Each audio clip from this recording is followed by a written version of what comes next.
Hey there, guys! It's Glenn from Ion Silver. Back to you again with another video today. Today's video is going to be about my five top survival items that you should never go into the woods without. More specifically, ones that are very, very critically important in my personal opinion. Without further ado, let's jump right into the video. So the first item that you should always bring into the woods with you is a day pack. More specifically, some sort of a backpack. Whether it's a small backpack like this, like a day pack, or whether it's more of like a more medium-sized, robust type of backpack. It kind of depends on what you're going to be doing in the woods that specific day. If you're only going to go into the woods for like a few minutes, maybe you're just going to check out a few things. Sorry about the airplane going overhead. I kind of live near the airport. Whether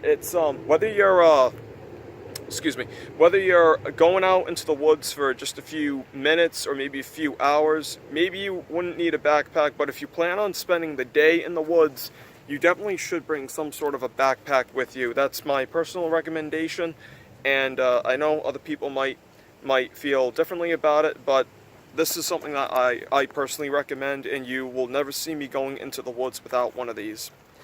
Also too, just a little fun fact. You might notice I have some morale patches on here, and these are ones that I had custom made by the Mutiny Shop. That's something for a totally different video. I'll have links down below in the description if you guys want to check the Mutiny Shop out. Okay, so moving along.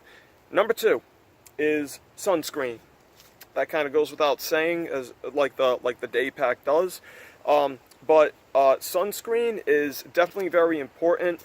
The rays from the sun can actually be harmful, not just in the summer, but they can be harmful pretty much all year round.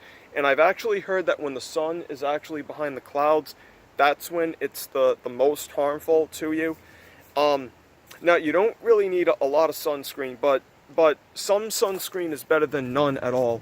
And one of the things I'm going to say is I've gotten some severe sunburns before. I got one once on my back when I was in Florida. And trust me, it is not something that you wanna deal with, especially when you're in the woods. Now, along with sunscreen is insect repellent. Now, the reason why you want to bring insect repellent with you is because mosquito bites, tick bites, any kind of bug bite can not just kill you, but they're also very, very annoying to deal with. And yeah, mosquito bites, they're very, very annoying to deal with. They're also very, very itchy as well, and I'm pretty sure you don't want to be constantly scratching at your arms and your legs while you're in the woods. They can also make you very, very sick, and they're just, if you have insect repellent with you, you don't even have to worry about it. And also, that also brings me to deer ticks. Now, personally, I have never gotten Lyme disease before, thank you, Jesus, but I know people who have gotten Lyme disease before, and I just gotta say, it is not fun to deal with at all. I know there was actually a teacher who I had back in high school who got Lyme disease, and she had to have bed rest for, I think she said 3 weeks or something like that. I also have a family friend who got Lyme disease, and yeah, she had problems with it for quite a while. And the bell's going off. Alright, so with one.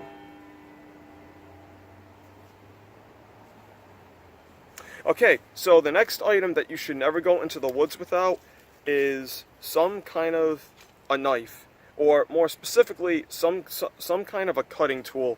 When you bring, because cutting tools or knives there, you can use them for a variety of different purposes. You can use them for cutting away thick brush. You can also use them for carving things. You can also use them to cut certain things. You can also use them to split wood for fires and for shelters as well.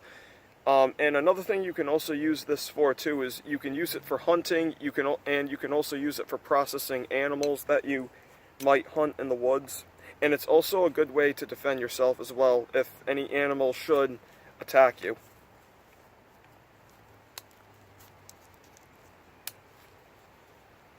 And my very last item on the list is cordage, or more specifically, some sort of a rope, some sort of paracord. There's a ton of different uses you can use when it comes to paracord. You can use them for making shelters. You can also use them for making traps. You can also use them as a clothing line to dry your clothes if they happen to get wet, which actually does happen quite frequently, believe it or not, even in the cold.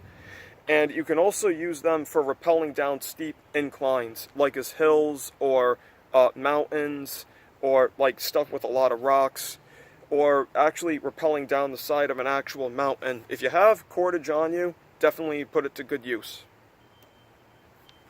So without further ado, guys, that ends this little quick video for you today. And please be sure to hit the subscribe button, give this video a big, huge thumbs up, share it with all your friends and family. And until next time, stay ready, stay focused, stay strong.